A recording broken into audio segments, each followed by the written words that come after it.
नमस्ते रसिक हो, मी मनोज आहेर. भारतीय संस्कृतीनं हजारो वर्ष धर्म, अर्थ, काम, मोक्ष हे 4 पुरुषार्थ सांगितलेले. जगातील मानवी प्रगती तपासून पाहिली तर तिच्या मुळाशी सुद्धा अर्थ हे तत्वज्ञान आपणाला आढळून येतेच. अर्थप्राप्ती, परस्परांशी व्यवहार, आर्थिक विनियोग, गावगाडा, नगर, राष्ट्र यांचा कारभार चालवणे या प्रत्येक बाबतीत अर्थकारणाची भूमिका अतिशय महत्वाची. आपणही समजून घेणार आहोत अर्थकारणाचे विविध टप्पे आणि कप्पे सुद्धा. कारण कुठलाही समाज समृद्ध होण्यासाठी प्रत्येक व्यक्तीला आर्थिक दृष्ट्या साक्षर होणं गरजेचं असतं. साहित्य उत्सवचं विशेष प्रसारण निखिल देशमुख यांच्या सोबत अर्थपूर्ण. नमस्ते साहित्य उत्सव आणि अर्थपूर्णच्या पुढील भागात आपलं सर्वांचं सहर्ष स्वागत. यापूर्वीच्या एपिसोडमध्ये आपण जे क्रेडिट कार्डबाबत बाकी राहिलं होतं त्याबाबत चर्चा केली आणि या एपिसोडमध्ये आपण एज्युकेशन लोनबाबत चर्चा करूया. तत्पूर्वी बँकेचे जे वेगवेगळे फॉर्म्स आणि रिसिप्ट्स असतात त्याबाबत आपण जाणून घेतो. तर आज आपण डिमांड ड्राफ्टबद्दल जाणून घेऊया. आपल्याला आठवत असेल की आपण बरेचदा डिमांड ड्राफ्ट हा भरलेला असेल, मग तो कुठल्या संस्थेच्या नावाने असू शकतो किंवा secretary of dash dash dash असं कुठल्याही नावाने असू शकतो. डिमांड ड्राफ्ट म्हणजे बँकेने एक प्रकारची दिलेली गॅरंटी असते. डिमांड ड्राफ्ट हा शक्यतोवर कधी बाउन्स होत नाही, कारण त्याचं पेमेंट हे देणाऱ्याने ऑलरेडी केलेलं असतं. डिमांड ड्राफ्ट हा इन फेवर ऑफ असतो एखाद्या व्यक्तीच्या किंवा संस्थेच्या एखाद्या व्यक्तीच्या नावाने, आणि त्याच नावाच्या अकाउंटमध्ये डिमांड ड्राफ्ट हा क्रेडिट होतो. डिमांड ड्राफ्ट बनवण्याकरिता बँक कमिशन चार्ज करते. ते डिमांड ड्राफ्ट किती रुपयाचं आहे त्या अमाऊंटवरती ठरतं, परंतु फिक्स एक मिनिमम अमाऊंट असते जी बँक टू बँक व्हेरी करते. मिनिमम अमाऊंट ती 35 रुपये किंवा 40 रुपये इथून सुरुवात होते. मग 100 रुपयाचा जरी डिमांड ड्राफ्ट बनवायचा असेल तरी मिनिमम अमाऊंट प्लस 100 रुपये हा चार्ज लागतो, जी काही मिनिमम अमाऊंट असेल ती. डिमांड ड्राफ्ट हा बनवल्यानंतर तो त्याची व्हॅलिडिटी असेपर्यंत त्या ज्या नावाने तो बनवलेला आहे त्या अकाउंटमध्ये क्रेडिट केला जाऊ शकतो, आणि त्याची व्हॅलिडिटी संपल्यानंतर ती बँकेकडूनच रिव्हॅलिडेट सुद्धा करून घेतली जाऊ शकते. डिमांड ड्राफ्टचा फॉर्म भरताना अमाऊंट, त्यावरील कमिशन, म्हणजे सुरुवातीला अमाऊंट किती अमाऊंटचा डिमांड ड्राफ्ट बनवायचा. फॉर एक्झाम्पल जर 500 रुपयाचं असेल तर 500 रुपये प्लस त्यावरचं कमिशन फॉर एक्झाम्पल किती असेल, समजा आपण 55 रुपये पकडूया, तर 55 रुपये कमिशन. आणि त्यानंतर एक आणखी कॉलम असतो टोटलमध्ये तुमची डिमांड ड्राफ्टची अमाऊंट प्लस कमिशन, म्हणजे 500 रुपये अमाऊंट प्लस कमिशन 55 रुपये, असे 555 रुपये. इन फेवर ऑफ म्हणजे ज्यांच्या नावाने तो ड्राफ्ट द्यायचा आहे त्यांचं नाव. पेएबल ॲट म्हणजे जिथे कुठे त्यांनी पेएबल सांगितलं असेल, पेएबल ॲट मुंबई, नागपूर, नाशिक, पुणे, जे काही सांगितलं असेल नाव तिथे पेएबल ॲट लिहायचं आहे. आणि पर्सनल डिटेल्स जे आपले टाकायचे असतात, जो डिमांड ड्राफ्ट बनवणार आहे त्यांचं संपूर्ण नाव, पत्ता विचारला असेल तर पत्ता, आणि आणखी काही डिटेल विचारले असतील तर ते. तर इत्यादी बाबींची पूर्तता केल्यानंतर डिमांड ड्राफ्ट हा आपल्याला मिळतो. आता आपण जाणून घेऊया आपला आजचा जो टॉपिक आहे एज्युकेशन लोनच्या बाबतीत. क्वालिटी एज्युकेशन हे प्रत्येकाचं स्वप्न असतं. प्रायमरी आणि सेकंडरी एज्युकेशन जे आहे ते होऊन जातं, परंतु त्यानंतर हायर एज्युकेशन जे असतं, उच्च शिक्षण, त्याकरिता आपल्या मुलाने चांगलं शिकावं, चांगल्या कॉलेजमधून त्याचं शिक्षण व्हावं किंवा विदेशातही त्याचं शिक्षण व्हावं असं बऱ्याच पालकांचं स्वप्न असतं आणि त्याकरिता सेविंग केली जाते. ही सेविंग फिक्स्ड डिपॉझिटच्या माध्यमातून, रिकरिंग डिपॉझिटच्या माध्यमातून, म्युच्युअल फंडाच्या माध्यमातून, म्युच्युअल फंडातील SIPच्या माध्यमातून किंवा वेगवेगळ्या पॉलिसीज काढून सुद्धा केली जाते. परंतु येणारं रिटर्न हे कधी कधी त्यावेळच्या ॲक्च्युअल लागणाऱ्या खर्चासोबत मॅच होत नाही. याचं एक उदाहरण द्यायचं झालं तर एक्झाम्पल आपण घेऊया की 2000 जर मॅनेजमेंट स्टडीकरिता 2 लाख रुपये लागत असतील तर 2020-21 ते वाढून जवळजवळ 20 ते 25 लाखापर्यंत झालेलं आहे. ही जी वाढलेली अमाऊंट आहे ही आज जरी आपल्याला 2 लाख कुठे आणि 20 लाख कुठे 10 टाइम्स म्हणजेच जवळजवळ आपण समजूया की 1000% वाढलेली वाटते, परंतु ती एकदमच अशी वाढलेली नाही आहे, तर दरवर्षी त्यामध्ये इन्क्रीज होत जातं. 10 ते 15% जवळजवळ शिक्षणाचा खर्च हा वाढत चालला असल्याचं जाणवतं. हा मिटिगेट करताना आज आपण सेव्हिंग करताना पुढील 15 ते 20 वर्षानंतर नेमकं कुठल्या प्रकारचं एज्युकेशन असेल आणि त्याचे फी किती असेल याबाबत अंदाज करता येणं थोडं कठीण असतं.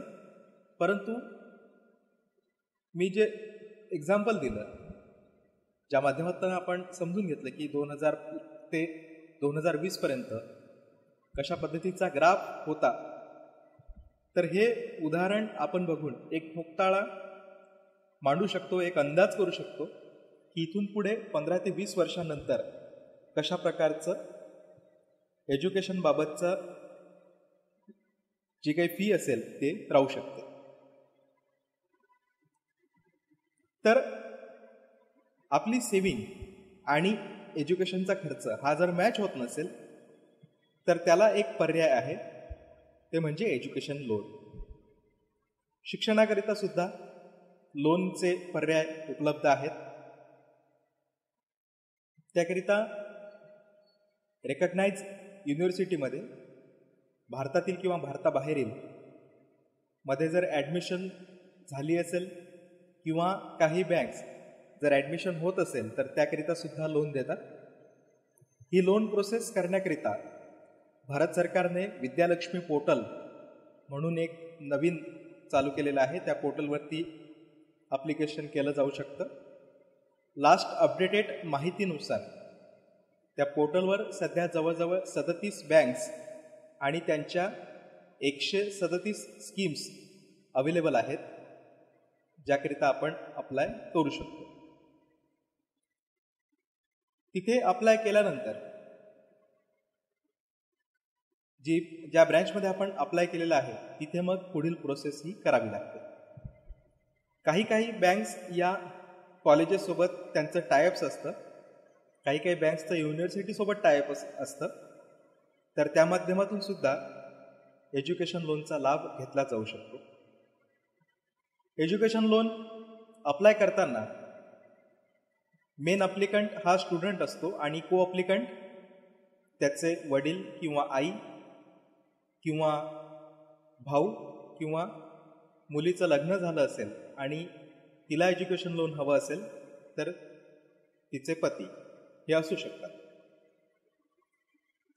अप्लिकंट मेन स्टुडंट असतो आणि को अप्लिकंटचे उत्पन्नाचे जे काही माध्यम आहे त्याबाबतचे डॉक्युमेंट्स बँक मागते.